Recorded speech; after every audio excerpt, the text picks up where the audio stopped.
Symbole d'émancipation, d'indépendance et de liberté pour les femmes, la voiture est restée telle quelle depuis la nuit de temps. Cette évolution est signe d'un besoin, même d'un double besoin, celui de se déplacer et raccourcir le temps nécessaire au déplacement. Mais qu'en est-il des femmes au volant et comment se comportent-elles sur la chaussée? Vous trouverez des éléments de réponse dans un reportage que vous proposera la rédaction de Paroles des femmes.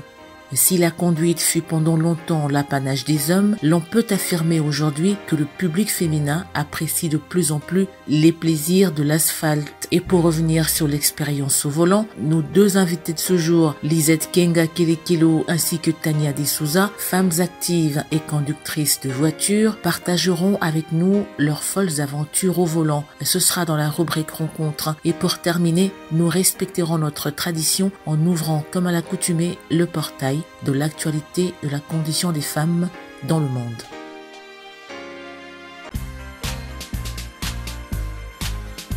Bienvenue à toutes et à tous à ce nouveau numéro de Paroles des femmes. Aujourd'hui, nos regards seront posés sur les femmes au volant, car vous n'êtes pas sans savoir que la voiture est devenue, depuis la nuit de temps, un symbole d'indépendance, de liberté, mieux d'émancipation féminine.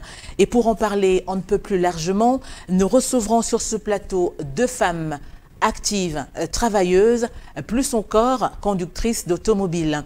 Nos invités partageront avec nous leur expérience du volant et ensemble nous démêlerons les vérités et les préjugés sur les femmes et les voitures. Ce sera tout à l'heure, juste après ce reportage. Regardez.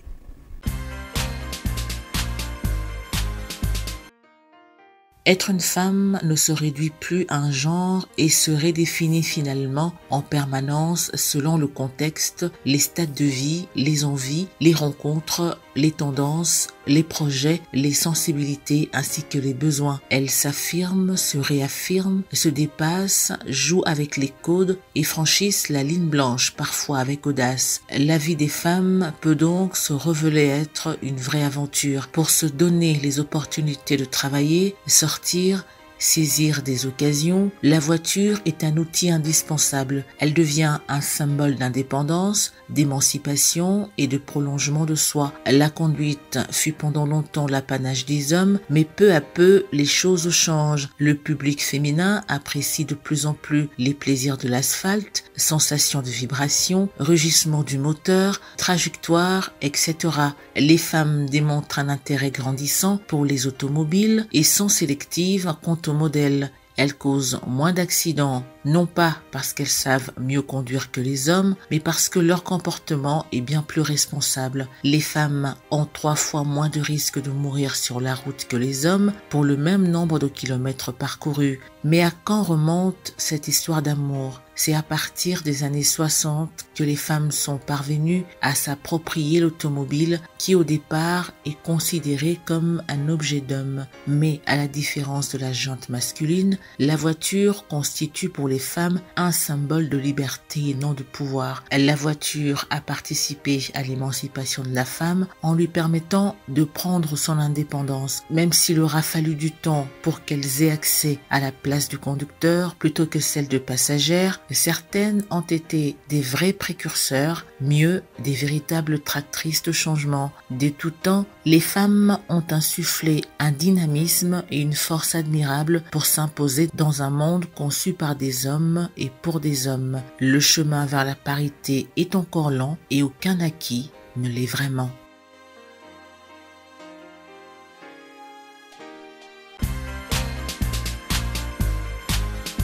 Merci à vous de nous rejoindre dans la deuxième partie de ce Parole des femmes consacrée, vous le savez, à la rubrique Rencontre qui met en exergue une ou plusieurs invités. Et comme nous l'avions annoncé dans le sommaire de l'émission de ce jour, nous recevrons deux jeunes femmes.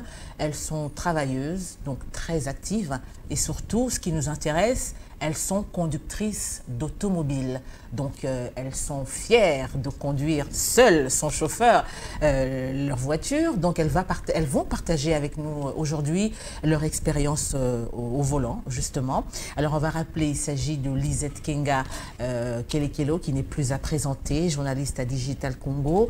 Mais ce n'est pas du journalisme que nous parlerons aujourd'hui. Hein. Et à côté d'elle se trouve donc Tania De Souza, qui n'est pas très visible à la télévision. Ce sera peut-être une première fois pour elle.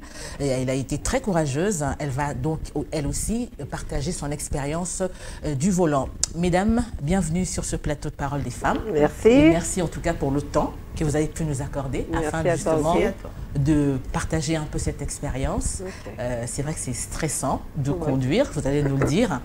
Mais on va commencer par une première question, Lisette Kenga. Oui. À quand remonte exactement votre histoire avec le volant? Si mes souvenirs sont bons, à je crois 5 ans. Oui. À 5 ans, tout est parti d'une décision comme ça, parce qu'avant j'avais peur au début. Tu sais, conduire à Kinshasa, il faut avoir les nerfs solides. Exactement. Alors, je roulais à bord d'un véhicule, mais je conduisais théoriquement et non la pratique.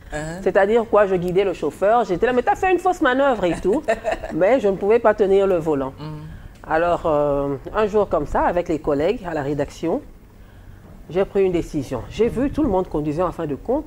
Et qu'est-ce qui m'arrivait? Tu as le véhicule, des fois à la maison, mais quand le chauffeur n'est pas là, tu es coincé. Tu es coincé. Tu es obligé d'abandonner le véhicule dans le garage pour venir en taxi ou bien emprunter un autre moyen de transport. Une fois, je me suis dit non, je vais conduire. Et je me souviens à l'époque, c'est quand j'avais vu, si j'ai bonne mémoire, Rita Bituta au volant. Je me suis dit tiens, Rita conduit et pourquoi pas moi? Moi aussi, je dois conduire. C'était un leitmotiv pour vous. Alors, on m'a conseillé d'aller à l'auto-école. On m'a dit, comme tu as peur, tu dois faire l'auto-école pour ne pas avoir peur. Pour apprendre le BAB. Oui. Et c'est ce que j'avais fait. Je me suis fait inscrite dans une institution de la place, ici en ville, à la Gombela. Et j'ai appris, curieusement, j'ai fait 2 semaines. Et je me souviens, le premier jour, on me disait toujours, tu vas conduire vite, tu vas vite conduire. Mais je ne savais pas pourquoi, disons j'avais des réflexes. J'ai fait 1 semaine de théorie et la 2e semaine de pratique et c'était comme ça. Donc si nous comprenons bien, tout doit partir d'une décision. D'une décision, un sang-froid, et de courage aussi. Et du courage aussi. Et puis aimer la chose. C'est vrai. Donc ça veut dire que vous avez déjà aimé depuis longtemps? Non, bon, je ne sais pas. Le leitmotiv, c'est vrai, c'était la décision. Mais je crois qu'il faut aussi aimer la conduite. Sinon, tu vas peut-être avoir peur au volant et tout. Je crois que c'était ça la décision. Est-ce que quand, avant, vous ne conduisiez pas, mais quand vous voyez les autres femmes conduire, ça vous motivait? Vous vous disiez qu'un jour, je conduirai aussi? Ou est-ce que vous étiez comme les autres, c'est-à-dire les taquiner, genre que non, elle ne conduit pas bien et tout? Non, au contraire, moi, ça me plaisait. Je me disais, quand je regardais, je me disais toujours, mais pourquoi pas moi? C'était aussi une fierté de voir ces autres femmes conduire? Ben oui, oui, et puis je me disais, mais pourquoi pas moi? Qu'est-ce qu'elles ont? Et deux fois à la maison, mon mari me disait, mais qu'est-ce qu'elles ont de spécial pour que toi, tu ne puisses pas le faire? Je me disais, je vais conduire un jour. Et la meilleure, c'est quoi? C'était un manque de courage, hein? Non, j'avais peur. C'était la peur. J'avais peur des bus, je me disais toujours, je m'imaginais un accident en route, je me voyais les motos aussi par-ci, par-là. Oui, bon, c'est vrai, à l'époque, il n'y avait pas vraiment de moto, mais c'était plus nos bus 207. Alors j'avais peur, je me disais, c'est pas possible, est-ce que je vais arriver à conduire? Vous imaginez déjà la catastrophe, les accidents. Donc, et là, maintenant, ces idées noires sont parties. Ces idées noires sont parties totalement. Avec l'expérience que vous avez, nous y reviendrons. Tania, comment ça a été pour vous? Je vais signaler que ça a commencé depuis toute petite. J'ai appris à conduire très jeune. Ça va faire 16 ans. Waouh! Alors, c'était pas une motivation, c'était comme un rythme dans la famille, au fait. C'était quand tu finis, tu as ton diplôme, tu es obligé d'apprendre à conduire. Exactement. Parce qu'on le voyait à travers mes sœurs, mes frères et tout. Alors, je me suis mis, je suis allée me faire inscrire à l'auto-école. Et c'est là que j'ai commencé. Comment on se sent quand on commence à conduire par rapport aux autres filles? On se sent déçu de la mêlée? On se sent peut-être plus avancé, Tania? Pas du tout, mais je dirais peut-être plus avancé. Parce que tu t'es dit, tu connais déjà conduire.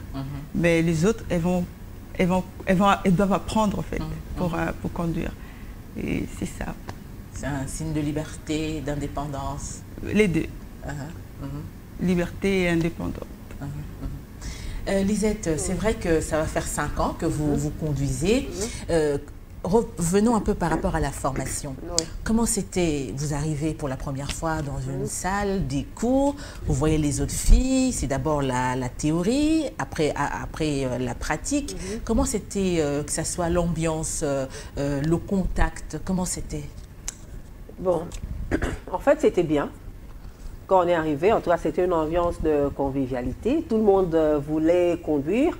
On était là dans des sièges avec un simulateur, si je peux dire.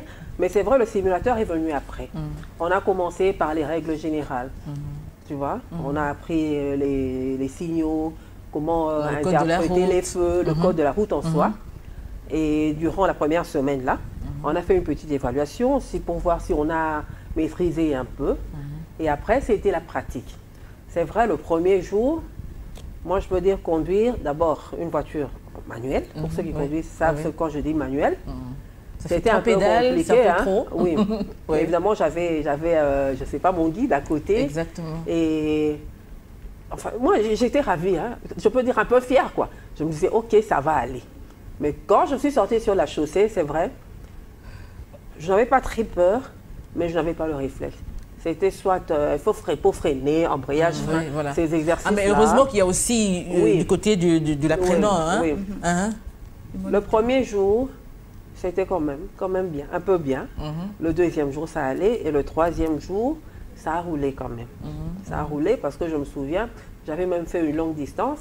J'ai fait de Munjiba jusqu'à Kinkole. C'était mon premier test. Mais je sais qu'une chose, je n'avais pas appris à faire la manœuvre en arrière. Ah oui, oui. Ça, on ne m'avait pas appris. Alors, la meilleure, c'était quoi? Je suis sortie de l'auto-école, mais j'avais toujours le chauffeur à côté. Ah. Oui. Et un jour, je viens au travail. Le chauffeur qui me dit, non, voilà, maman, j'arrive, tu gardes les clés. Je viendrai te prendre après le journal. J'ai dit, OK. Après le journal, je commence à chercher, le chauffeur, il n'était pas là. Je me suis dit, là, c'est la meilleure. Je n'ai pas fait exprès. Je crois bien. Alors, vous voulez vous rendre service autrement? OK, là, je vais rentrer. Et la meilleure, je n'avais plus une manuelle, j'avais même une voiture automatique. Alors, je me suis dit, bon, ça va aller. Il y a les freins, il y a l'accélérateur, OK. Je suis sortie de Digital à l'époque à Delvaux jusqu'à la maison. Je me suis dit, ah bien, je suis arrivée, OK. Demain, alors, je ferai le même exercice. Et c'était parti. Le lendemain, on a fait le même exercice. Là, lui, il conduisait quand même. Et dans les embouteillages, il m'a abandonné pour me dire, maman n'a rien à qui fout l'embouteillage.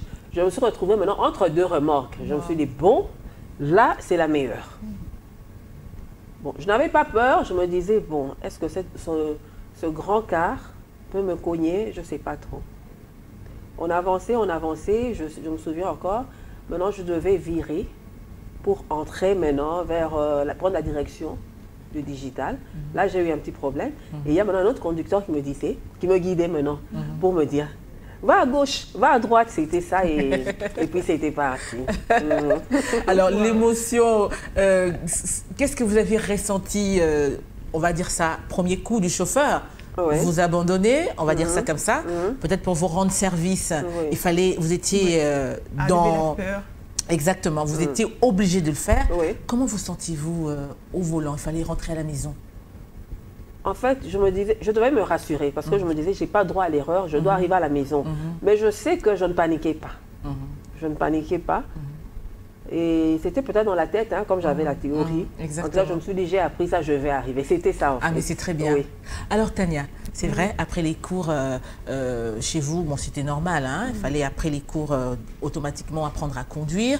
Arriver dans une salle où on retrouve plusieurs personnes pour apprendre à conduire, avez-vous déjà des réflexes à l'avance parce que vous étiez déjà prédisposé pour la conduite? En fait, ça a toujours été... dès le premier, en fait, quand tu vas quelque part, tu vas toujours te sentir un peu... tout le monde sont là en train de regarder qu'est-ce qui va se passer, qu'est-ce qui va arriver. Il y a la première impression, c'est on a peur et tout. Et la deuxième, c'est tout le monde se dit, ah, je vais apprendre à conduire. C'est l'ambiance, en fait. Donc, tu retrouves une salle enthousiaste et plein de vie, donc plein d'énergie. Tout le monde veut conduire, veut avoir sa voiture et tout. Alors, c'est ça. Et comment était la formation? 2 semaines de théorie Et après, on a commencé à faire quelques pratiques et pratiques tout, en ville, voilà. Oui. Et, une semaine de théorie, une semaine de pratique. Après, il y a mon moniteur qui est aujourd'hui à l'OCC. Je vais faire un coucou à tonton Marcel. Je suis sûre qu'il va me suivre. En fait, c'est lui qui m'a aidé au fait à me surpasser. Parce qu'il m'a amené vers la route de Bakongo. Je ne connaissais rien. Ouais. Mon Dieu. J'ai appris la route de Matadi. La route de Matadi. Et j'avais peur. Je me disais, non, tonton Marcel, pas ça, je ne veux pas aller là-bas. Et tout. Des fois, j'ai lâché et tout. Et après, ça l'est allé, on est parti. Il m'a dit, non, je préfère que tu apprennes ici. Et c'est là que j'ai appris à faire la marche arrière. Parce qu'il me disait chaque fois ça. Tu dois plus faire la marche arrière. Les devants, c'est bon. C'est plus les derrière. Qui est plus dur. Qui est plus dur, voilà. Et on a commencé là, on s'est arrêté quelque part. Il me disait, vas-y, et puis il revient, fais ceci, fais cela. Et puis, en rentrant, c'est moi qui ai conduit. C'est vrai qu'il était à côté, mais bon, on s'est mis. Il y avait plus de stress. Il y avait plus de stress et j'ai appris comme ça. Et c'était parti. C'était parti. Et ça va faire 16 ans aujourd'hui. Oui.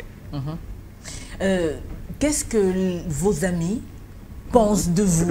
C'est vrai, vous allez dans une fête et en sortant, vous avez vos clés. C'est vrai qu'on a parlé d'indépendance, de liberté. On a aussi dit que c'était comme si on était un peu sorti du lot parce qu'on est comme si on conduisait seul sa vie, n'est-ce pas, au volant. Comment on se sent? Comment est-ce que vos amis pensent de vous? Comment est-ce que votre famille pense de vous, vous qui êtes au volant, Madame Lisette? En fait, c'est comme si on avait un plus. On avait un plus-value, si je peux dire, parce qu'on conduit déjà. Et bon, je ne sais pas trop, hein, c'est... C'est une fierté? Oui, je peux dire, c'est une fierté quand même. C'est comme si on avait un plus-value. C'est ce que je peux dire en tout cas. Et quand vous conduisez, par exemple, votre famille ou je sais pas, vos parents, est-ce qu'ils ont peur? Est-ce qu'ils ont confiance en vous? Est-ce qu'il y a des remarques qui tombent par-ci, par-là? Non, tout à fait. Au contraire, ils ont vraiment confiance. C'est ça que moi je me dis oui. Moi, quand je conduis, même les enfants, la famille, ils ont plus confiance que le chauffeur. Oui. C'est parce que maman est responsable au volant, elle ne peut pas faire n'importe quoi. Je ne sais pas, peut-être. Peut-être. J'ai eu à faire des longs trajets, Kinshasa-Kassangoulou, en l'espace de 2 jours comme ça, aller-retour, aller-retour. Et là, je me suis dit, ah là, je maîtrise maintenant très bien le volant. Ah, mais c'est très bien. J'ai fait ça en 2 jours, à l'occasion des funérailles comme ça. Descendre à Kassangoulou, rentrer le lendemain matin, rentrer avec le corps, rentrer à l'enterrement, regagner Kinshasa. Je me suis dit, ah bon, il faut le faire. Et moi, je l'ai fait. Je me suis dit, bon, là, c'est fini. Je maîtrisais. C'est fini. Mais bon, c'est vrai, le volant, ça exige toujours la prudence. La prudence. La prudence, le sang-froid aussi. La prudence, le sang-froid. Et puis le courage aussi. Parce que quand on est... Bon, c'est vrai, il y a le code de la route, mais par moment, en tout cas, on fait avec. Par moment, en tout cas, on fait... La réalité est tout autre, il faut faire avec. Il faut faire avec. Mais je crois la prudence, surtout éviter un peu la distraction parce que, en tout cas, le véhicule, moi je me dis le volant c'est la mort. Moindre erreur. Exactement. Tania, une fois vous avez votre brevet, vous pouvez conduire avec votre permis de conduire également. Alors, votre famille, c'était pas une surprise pour elle, certes, mais est-ce qu'il n'y a pas eu de remarques par-ci par-là, des moqueries, genre tu conduis pas bien, genre tu n'as pas encore bien maîtrisé? Bien sûr. Ça ne manque jamais, hein? Ça ne manque jamais. Vu que je ne conduis pas si vite et tout. Alors, il y a des fois, quand tu conduis, on te dit, ah, mais tel conduit meilleur que toi. Donc, c'est ça, en fait, tu subis ce genre de pression et tout. On te juge, en fait, sur ta manière de conduire. Tu es trop lent au volant, patati patata. Donc, voilà. Donc, c'est ça. Mais on fait avec, hein? On fait avec. Oui, bien sûr. Mais tu te dis, moi, je vais arriver parce que je connais les dangers de la voiture. Donc, il ne faut pas se laisser non plus influencer. Non, pas du tout. Non, je ne ferai pas quelque chose pour plaire aux autres. Ce n'est pas un championnat, ni un concours et tout. On reste prudent. On reste prudent. Mesdames, je ne sais pas si vous avez déjà entendu parler de l'adage qui dit « femme au volant, mort au tournant ». C'est vrai, beaucoup de gens se disent que non, quand une femme roule et au volant, elle s'expose au danger avec tous ces fous qui sont sur la chaussée. Si vous avez déjà entendu parler de ça, est-ce que cela vous a découragé ou remis en question un peu vos décisions, le fait de conduire? Je me dis non, je vais laisser tomber parce que là, il y a trop de danger. Madame Lisette? En fait, Pour l'instant, non. Parce que je n'ai pas encore connu peut-être un accident ou bien une cause, une raison qui va peut-être me pousser à abandonner le volant.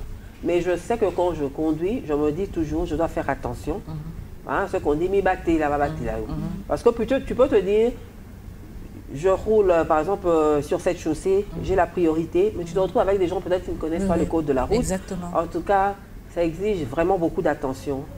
Et bon, c'est vrai, je me dis, je dois faire attention, hein, je dois aussi protéger mon véhicule, entre guillemets. Je fais vraiment attention aux trous, tous ces petits détails-là. Je veille un peu sur ça. Je veille sur, comment je peux dire, peut-être les petits signaux. Par exemple, sur le tableau de bord, lorsqu'il y a une lampe qui est allumée, je me dis, ça ne va pas. Lorsque je sens un bruit, il faut être attentif également par rapport au bruit du moteur, et tout, et surtout, même les petites pannes, hein, surtout les freins. Moi, en tout cas, c'est la première chose. Quand je me lève le matin, je dois vérifier si tout est OK, parce que je me dis, bon, on ne sait pas ce qui peut arriver en cours de route. Mais on essaie de faire attention à tout ça, et puis on fait avec, hein, on roule. Ça fait un peu trop de boulot, c'est pas trop demandé? Non, pas du tout. Pas du tout, c'est pas trop demandé. On s'habitue, en fait. C'est l'habitude et c'est pour se protéger aussi. C'est pour ta sécurité. Donc, quand je sais que mon véhicule est en bon état, je m'assure que tout est OK. Là, je suis aussi à l'aise. Dès que je sens un petit bruit, ou bien il y a peut-être un petit signal au niveau du tableau de bord, alors moi ça me stresse. Je me demande toujours, qu'est-ce qui arrive? Ça ne va pas, je vais arriver ou pas? Mais quand tout est OK, je suis sur les roulettes. Alors une fois sur la chaussée, c'est vrai, après la théorie c'est la pratique, maintenant c'est la vie. On se retrouve avec les anciens, les nouveaux et ceux qui sont au milieu. Mais que dire des moqueries? Comment gérez-vous les moqueries? Il y a toujours des taquineries à gauche et à droite. Cherche un chauffeur, tu conduis pas bien et tout. Tania, comment gérez-vous ce moment de stress sur la chaussée? Déjà, tu ne peux pas abandonner ta voiture sur la chaussée. Donc, tu es obligé d'arriver là où tu comptes aller. Et tu t'en fous. Donc, tu te dis... Il fallait imaginer que nous sommes sur la chaussée. Il y a un chauffeur qui vous demande le passage. Et souvent, on dit que les femmes n'aiment pas donner le passage. Des fois, tu t'énerves. Tu t'énerves et puis des fois tu répliques s'il faut répliquer. Mais des fois tu te dis... c'est pas un peu indécent pour une femme? Oui, mais tu ne vas pas répliquer en criant ou bien en injuriant, en sortant de gros mots, non. C'est plus...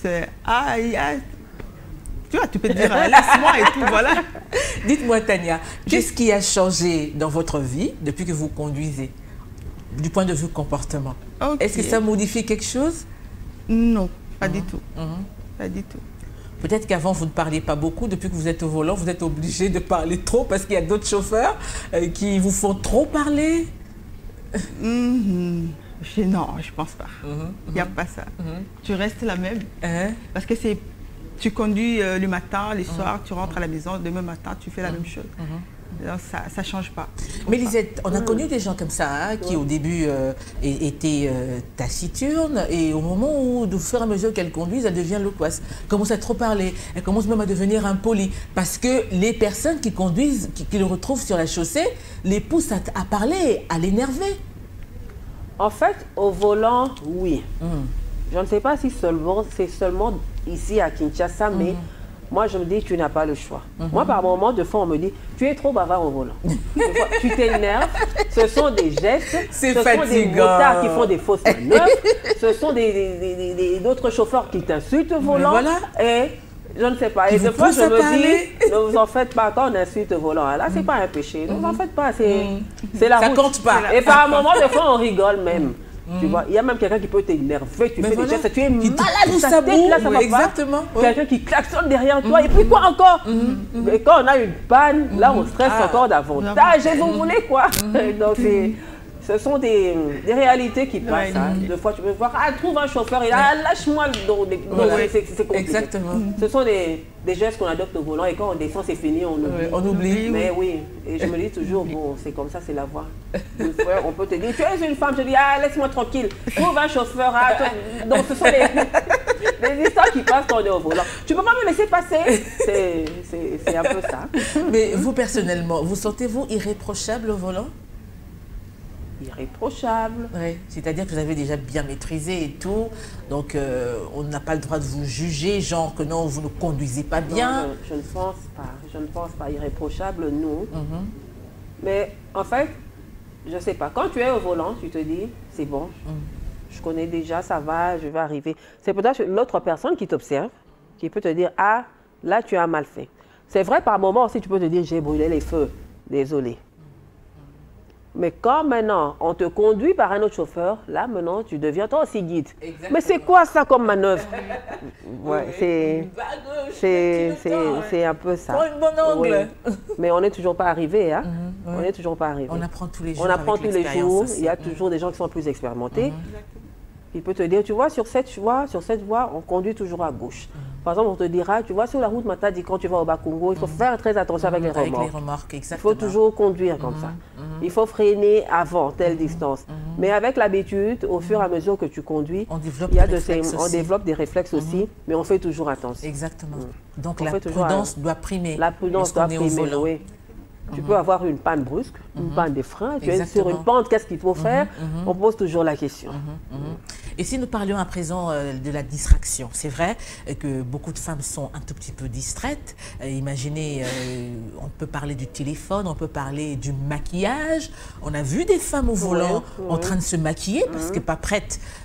Qu'est-ce qu'on peut dire par rapport à ça, Tania? Je dirais que c'est imprudente de se maquiller au volant et toucher son téléphone. J'ai eu à avoir un accident comme ça. Oui, j'étais discrète, je regardais de l'autre côté et j'ai connu un véhicule qui était devant moi. Alors ça m'a créé tellement de problèmes. Depuis ces jours-là, je me suis dit, non, je vais me concentrer sur la route, donc regarder droit avant. Exactement. Ouais, vous avez déjà connu des accidents, vous, Lisette? Accident, non, à moins qu'on me cogne, hein. Oui, par l'égard d'un autre chauffeur.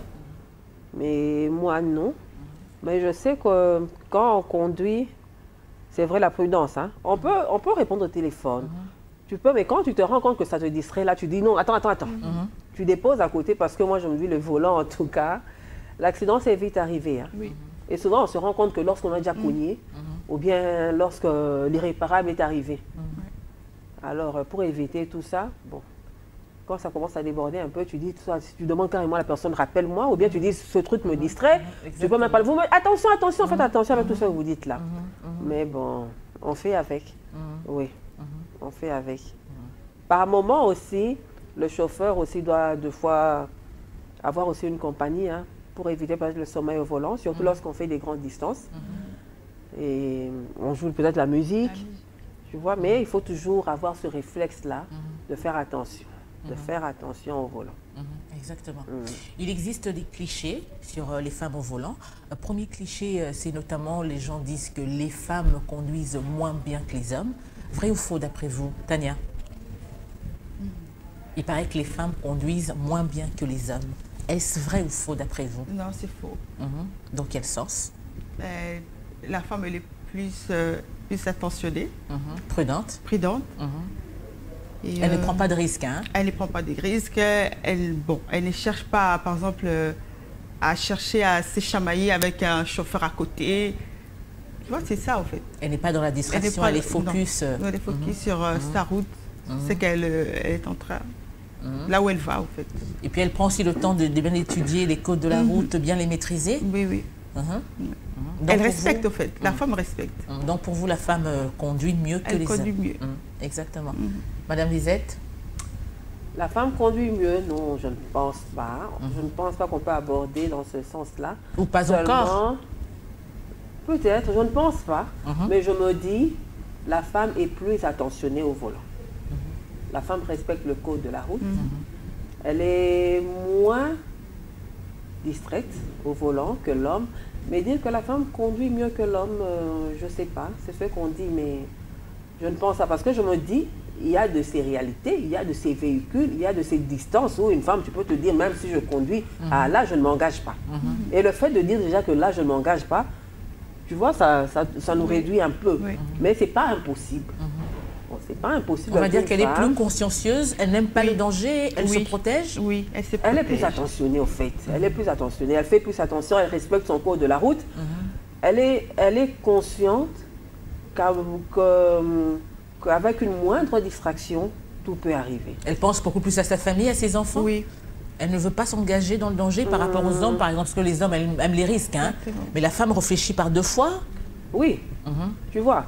Aujourd'hui, tu peux avoir un véhicule, je donne un exemple. Tu peux avoir un véhicule, tu as une panne, je ne sais pas, d'accélérateur ou de frein. Un homme peut se dire, non, on va arriver. Mais moi, je ne vais pas prendre ce risque-là. Sans frein, ah non, je ne m'engage pas. Mais un homme peut te dire, non, attends, on ira mollo, on fera ceci, on va arriver.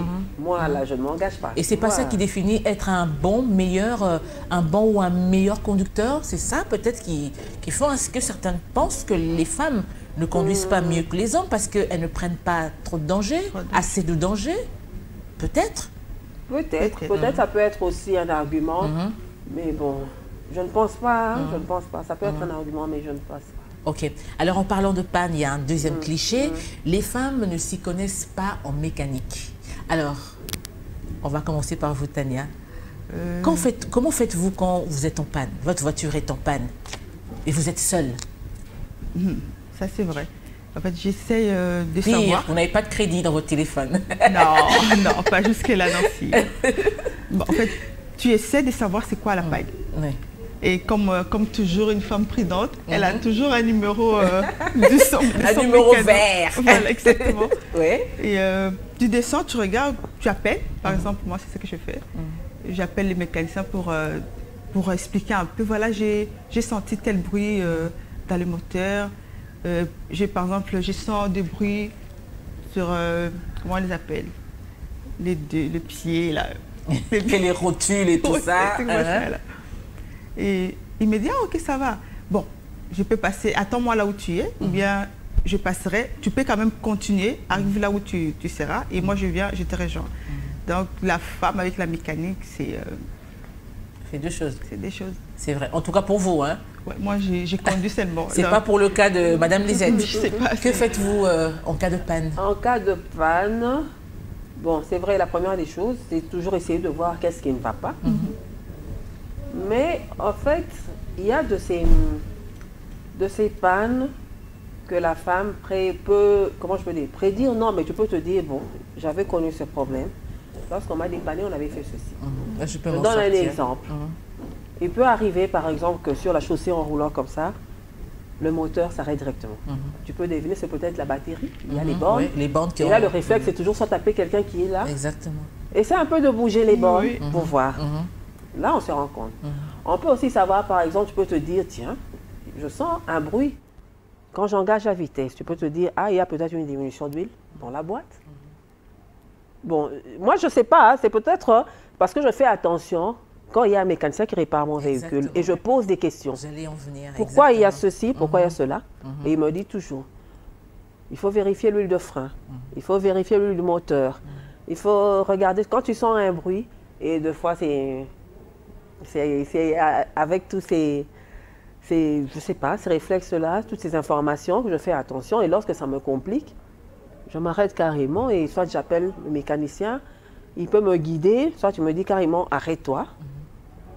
Mais c'est compliqué. Alors sur la chaussée, c'est vrai, les femmes, on trouve toujours quelqu'un pour dépanner. Soit c'est un autre véhicule, ou bien ce sont les mécaniciens ambulants, ce sont les passants qui accourent toujours pour savoir qu'est-ce qui ne va pas madame, qu'est-ce qui ne va pas, et on guide toujours le temps qu'on vient te dépanner.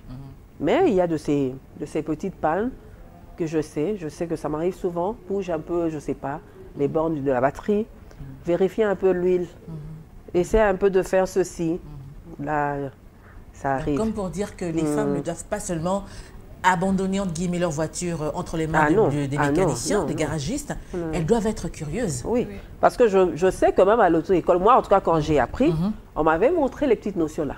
Comment jauger le niveau de l'huile de la batterie, comment essayer de vérifier l'huile de frein. Il faut avoir tous ces réflexes-là. Et voir même le kilométrage. Tu peux te dire, c'est le moment de faire l'entretien. Ah, je sens la voiture est devenue lourde. Il ne faudrait pas changer ceci. Ce sont des petites informations que l'on a, les petits détails qu'on a toujours. Vous êtes plutôt manuel ou mécanique? En fait, j'ai appris manuellement. Mais comme j'ai directement conduit une voiture automatique, j'ai perdu le réflexe. Ce qui fait qu'aujourd'hui, pour conduire une voiture manuel, je dois, bon évidemment, si pas tout, mais je dois même faire 2-3 jours de séance. Oui. Parce que je n'aurai pas le réflexe là de changer les vitesses, tu vois, de faire tous les, comment on appelle, rétrograder et tout. Rétrograder, tu vois, je n'aurai pas ce réflexe là, mais quand c'est l'automatique, là, ça roule. Oui. Et par rapport au choix de votre voiture, c'est vous-même qui l'avez fait ou on a fait un choix pour vous et on vous l'a apporté? Êtes-vous très regardant par rapport au choix de véhicule et vous êtes à votre 40e véhicule aujourd'hui, en 5 ans d'expérience? En 5 ans d'expérience, je suis à ma 3e voiture. En fait, quand j'ai quitté l'auto-école, j'ai conduit directement une Jeep. Ce qui fait que quand je conduis les voitures basses, je me sens un peu en insécurité. Exactement. C'est comme si c'était un peu léger. C'est comme si je ne me sentais pas... C'est un peu ça. Alors, je conduis mieux les voitures hautes que les voitures basses. C'est ça que j'ai remarqué. Et vous êtes plutôt mécanique, automatique ou manuel? Bon, pour l'heure, je peux dire automatique. Hein. Pour l'heure, automatique. Et c'est plus facile d'après vous? Oui. Pour les femmes surtout? Oui. C'est plus facile, mais je crois qu'il faut toujours avoir ce réflexe de vérifier le frein. C'est ça le secret de l'automatique à mon avis. Et c'est plus facile. Hein. C'est 2 exercices et on est parti. Également facile pour vous, Tania? Oui. Vous préférez les automatiques au manuel? Bon, automatique. C'est plus facile et voilà. Et par rapport au choix de voiture, c'est vrai, en 16 ans d'expérience, vous n'êtes quand même pas à votre première voiture. C'est vous-même qui allez choisir ou on vous l'apporte, vous n'êtes pas très exigeant ou vous êtes vraiment très regardant par rapport au choix porté sur les véhicules? Je dirais que mes deux premières voitures, c'était des manuels. Et ça a été difficile, en fait. Conduire, j'étais habituée avec ça. J'étais habituée avec. C'est la dernière qui m'a... Jusqu'à aujourd'hui, je préfère les automatiques parce qu'elle était automatique. C'est plus facile. C'est plus facile, je me dis. Manuel, comme l'a dit Lisette, 2 pédales, c'est moins de boulot, c'est moins stressant. Exactement. Alors, 3e cliché, c'est l'automobile est un domaine masculin. Mesdames, vous au volant, vous nous démontrez que non, les femmes peuvent aussi conduire. C'est surtout la prudence et la responsabilité, y compris la conscience, qui font à ce qu'elles conduisent. Mais comment convaincre cet homme qui pense que les femmes ne peuvent pas conduire? Elles ne sont pas à leur place, Tania? Ils sont dans l'erreur. Une femme... c'est un être humain. Il n'y a pas, des interdits, par exemple, pour une femme ne doit pas faire ceci, une femme ne doit pas faire cela. Donc je trouve que il est dans les règles, l'homme qui pense c'est là. Est-ce qu'on peut aujourd'hui, Lisette, considérer que la voiture est un symbole d'émancipation de la femme? Est-ce que ce côté liberté ou indépendance est réel vraiment chez la femme qui conduit? Oui, dans un sens, je peux dire oui. Parce que déjà, la femme qui conduit, c'est comme un complément. On n'a pas un chauffeur en permanence. C'est vrai, l'homme peut conduire, mais lorsque vous conduisez, l'homme peut avoir un handicap, peut avoir, je ne sais pas, un empêchement. La femme peut prendre le volant. Aujourd'hui, on voit des femmes qui conduisent des grands cars. On voit des femmes qui font le transport urbain même. Même les motos, j'ai vu. Oui, donc c'est un plus. On voit des femmes qui réparent des véhicules. Je ne pense pas. Je me dis peut-être c'était des préjugés avant, hein, mais je pense que la femme peut faire. Bon, je n'ai pas encore vu une femme conduire un long courrier ou bien des wagons citernes, mais je pense que si les règles sont les mêmes, il suffit d'un apprentissage, je pense que la femme est capable. Et peut-être qu'elle va conduire mieux. Mieux. Oui. Parce qu'elle est attentionnée, elle respecte tout, elle va conduire vraiment selon les normes. C'est pas impossible. C'est pas impossible en tout cas. Vous suivez les informations, c'est vrai qu'on le dit très souvent, conduire est un choix et derrière ce slogan banal se cache un combat puisque sous d'autres cieux, notamment dans le monde arabe, il y a des femmes à qui on interdit de conduire, n'est-ce pas? Alors, et ces femmes militent pour avoir le droit au volant. Quel est d'après vous, Lisette, les avantages d'une femme au volant? Pourquoi est-ce que d'après vous, ces femmes se battent pour pouvoir avoir accès à la conduite, vous en tant que femme? C'est justement ce que j'ai dit, c'est un complément, c'est un plus même pour le développement. l'homme peut être empêché, la femme peut prendre le volant. On le voit, si on le voit peut-être dans les bureaux, au niveau des postes de responsabilité, et pourquoi pas au volant. Elles se battent justement pour cette indépendance. Tu peux être seule. Avec les enfants, par exemple, je donne un exemple. Tu as un mari qui est peut-être paralysé aujourd'hui. Tu n'as pas assez de moyens. Mais vous avez un véhicule. La femme peut conduire. La femme peut conduire. Moi, je pense que c'est un frein au développement et à l'épanouissement, tout simplement. Pourquoi est-ce qu'on interdit les femmes de conduire d'après vous, s'il faut voir le revers de la médaille? Pourquoi est-ce qu'on empêche à cette femme de conduire? Ça, je ne sais pas trop. Hein. Je pense que c'est peut-être des préjugés. Ou par égoïsme. On se dit qu'il y a des... Peut-être. Oui, justement, peut-être. On se dit non, ça, elle ne peut pas faire. Si elle conduit, peut-être elle va se prendre la tête. Mais elle aura plus de liberté. Elle sera, je ne sais pas. On ne pourra plus la maîtriser, peut-être. Peut-être. On ne pourra plus la maîtriser. C'est-à-dire qu'elle partira quand elle veut. Ah, peut-être. Peut-être. Peut-être aussi. Peut-être aussi. Peut-être dans ce sens-là. Hein. Mais je ne sais pas vraiment pourquoi. Qu'est-ce qui motive, qu'est-ce qui justifie cette décision. Mais je pense qu'en tout cas, ça ne passe pas. Et vous apprendrez, vous encouragerez à vos filles de conduire? Tout à fait. Je les encouragerai vraiment, vraiment à conduire.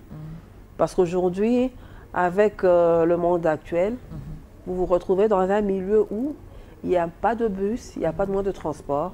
Les gens ne circulent qu'à bord de leur véhicule. Et ne pas savoir conduire, c'est vraiment un problème. C'est vraiment un handicap. Quand on a les moyens, c'est toujours mieux d'apprendre. Il faut absolument passer par une école. Si on a les moyens. D'automobile, d'auto-école. Donc une école qui est, bien entendu, qui a une bonne réputation pour bien apprendre et en fin de compte avoir son brevet. Tania, c'est vrai qu'aujourd'hui, il y a beaucoup de jeunes femmes, on ne va pas dire des femmes, des jeunes femmes qui s'amusent au volant et qui se débrouillent très bien. Mais on a l'impression que ces femmes n'ont pas une grande maîtrise de volant par rapport à leurs grandes sœurs qui ont peut-être eu le temps de bien maîtriser. L'avez-vous déjà remarqué, vous qui êtes sur la chaussée au quotidien? Non. Jusque-là, non? Jusque-là, non. Et que direz-vous à toutes ces jeunes femmes qui ont peur, qui aimeraient conduire, mais qui ont peur, qui manquent de courage? Est-ce qu'il y a des astuces à leur proposer pour qu'elles puissent bien sûr se motiver et aller prendre des cours? Je ne pense pas. Hein. Est-ce qu'il y en a? Vous avez des conseils? Il faut avoir juste courageuse. Il faut être courageuse et puis c'est dire que je peux le faire. Et puis voilà, ça vient de soi-même. Il suffit seulement que tu entres dans la chaussée et de toi-même tu verras que c'est facile. Les choses deviennent plus facilement et puis ça passe.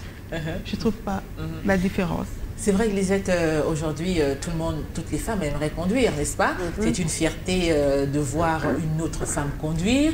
Ça nous met en valeur, n'est-ce pas? Même si c'est vrai qu'on ne peut pas trop s'attarder sur les à côté, ces personnes entre guillemets jalouses qui nous découragent. Est-ce que vous avez un conseil à donner à toutes ces jeunes filles ou ces jeunes femmes qui aimeraient conduire mais qui manquent de courage? Bon, c'est vrai, la conduite, d'abord, il faut aimer. Lorsqu'on aime la conduite, alors il faut aussi s'armer de courage pour apprendre. Moi, je pense qu'il faudrait plutôt d'abord maîtriser le code de la route. Même aux hommes, hein, qu'ils apprennent. Il y a beaucoup qui savent déplacer une voiture, c'est facile. Mais maîtriser aussi les codes de la route, là aussi, c'est une autre paire de manches. Qu'elle s'arme de courage. C'est pas magie, c'est pas impossible. Et avec un peu de volonté, on peut toujours prendre le volant et rouler. En tout cas, ça a été un plaisir pour nous d'avoir été avec vous. Et bien entendu, vous nous avez partagé votre expérience par rapport au volant, les folles aventures au quotidien que vous rencontrez sur la chaussée. Est-ce que vous avez un message à donner à tous ces hommes avec qui vous partagez la chaussée, Lisette? Tania, c'est vrai, c'est tous les jours que vous les rencontrez. Les trouvez-vous méchants? Les trouvez-vous coopératifs? Vous voulez qu'ils puissent vous accorder de la chance sur la chaussée? Parce que des fois, c'est difficile hein, quand une femme veut prendre la route, on lui barre la route et tout ça, parce qu'on est tous pressés. Est-ce que vous avez un message particulier, Tania, à lancer à tous ces hommes avec qui vous partagez la chaussée? Bon, il y a des fois, tu rencontres ceux qui sont méchants et d'autres sympas. Ils te laissent passer. Et surtout quand tu es une femme, tu dis « Ah, s'il te plaît, est-ce que tu... » On dit « Ah, on te laisse passer. Ben, je ne vois pas... D'une manière générale, ils sont sympas, d'après vous? Ils sont sympas. Ils sont sympas. C'est aussi le cas pour vous, Lisette? Oui, hein. Le plus souvent, les hommes sur la chaussée, ils sont sympas. Parce que sur la chaussée, on peut dire on est quoi? On est un peu collègues. Hein. Oui, bien sûr. Et le plus souvent, les hommes, c'est vrai, même s'il peut, je ne sais pas, te taquiner un peu, mais ils sont toujours un peu plus attentionnés. Ils se disent toujours, c'est une femme au volant. Et même si tu commets une bêtise, bon, ils sont un peu gentils, hein, indulgents par rapport aux hommes. Même quand une femme cogne, il se dit, bon, c'est l'inattention. Ah, c'est une femme au volant, tu vois, tu as fait... Mais cette fameuse phrase, c'est une femme au volant, c'est pas un peu stéréotypé? Moi, je pense que ça fait partie de la société, de l'appréhension de la femme dans la société. Et des fois, on se dit, quand on nous lance ça, c'est une femme au volant, et le premier réflexe, c'est toujours de dire, et puis quoi encore? Exactement. C'est une femme au volant, et puis quoi encore? Je conduis peut-être mieux que toi. Tu vois, mais ils sont cool. Ils sont cool, et très souvent, d'ailleurs, c'est eux qui viennent lorsque tu as un problème. Ils accourent toujours. Qu'est-ce qui ne va pas, madame? Descends un peu, je vais t'aider. Souvent, ce sont les hommes qui viennent toujours pour secourir. Oui, en cas de problème. Merci, mesdames. Et surtout, restez prudentes au volant. Tout à fait. Et belle aventure. Merci. Mesdames, Messieurs, nous allons, avant de mettre un terme à l'émission de ce jour, vous proposer la rubrique Clin d'œil. Regardez.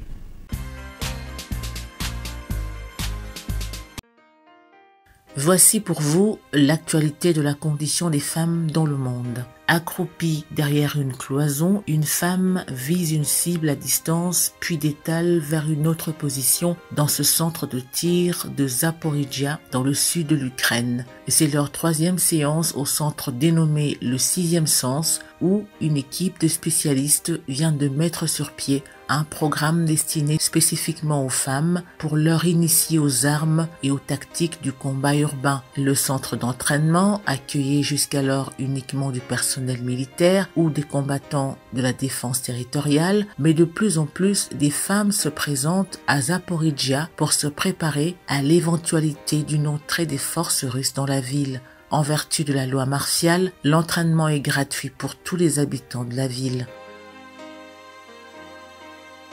C'est un pari gagné pour Rachel Keke. Elle a promis de faire du bruit au Palais Bourbon. Son élection, on fait déjà dans les médias. Porte-parole de la longue grève des femmes de chambre de l'Ibis-Batignolles, la nouvelle députée de la NUP entend bien porter haut et fort la voix des travailleurs et travailleuses invisibles sur le banc de l'Assemblée nationale. Une chose est sûre, Rachel Keke détonne dans un monde politique dominé par les hommes blancs. La franco-ivoirienne, âgée de 48 ans, candidate de la NUP, élue dans la 7e circonscription du Val-de-Marne, fera une entrée sans nul doute remarquée sous les ors de l'illustre Assemblée nationale en tant que femme, noire, immigrée, devenue française et femme de ménage.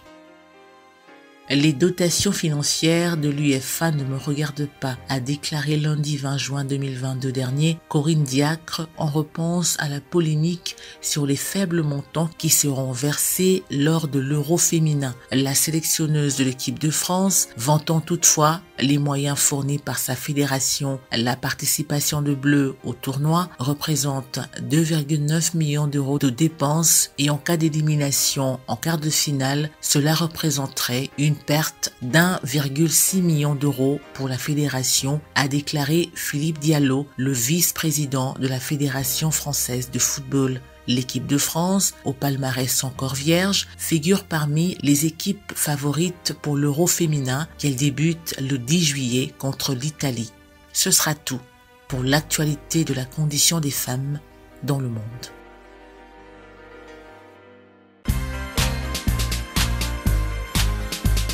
Tout est bien qui finit bien, c'est par ici que nous allons mettre un terme à l'émission de ce jour. Ça a été un plaisir pour nous de vous l'avoir proposé, présenté, et ce sera avec le même et le réel plaisir que nous vous retrouverons la semaine prochaine.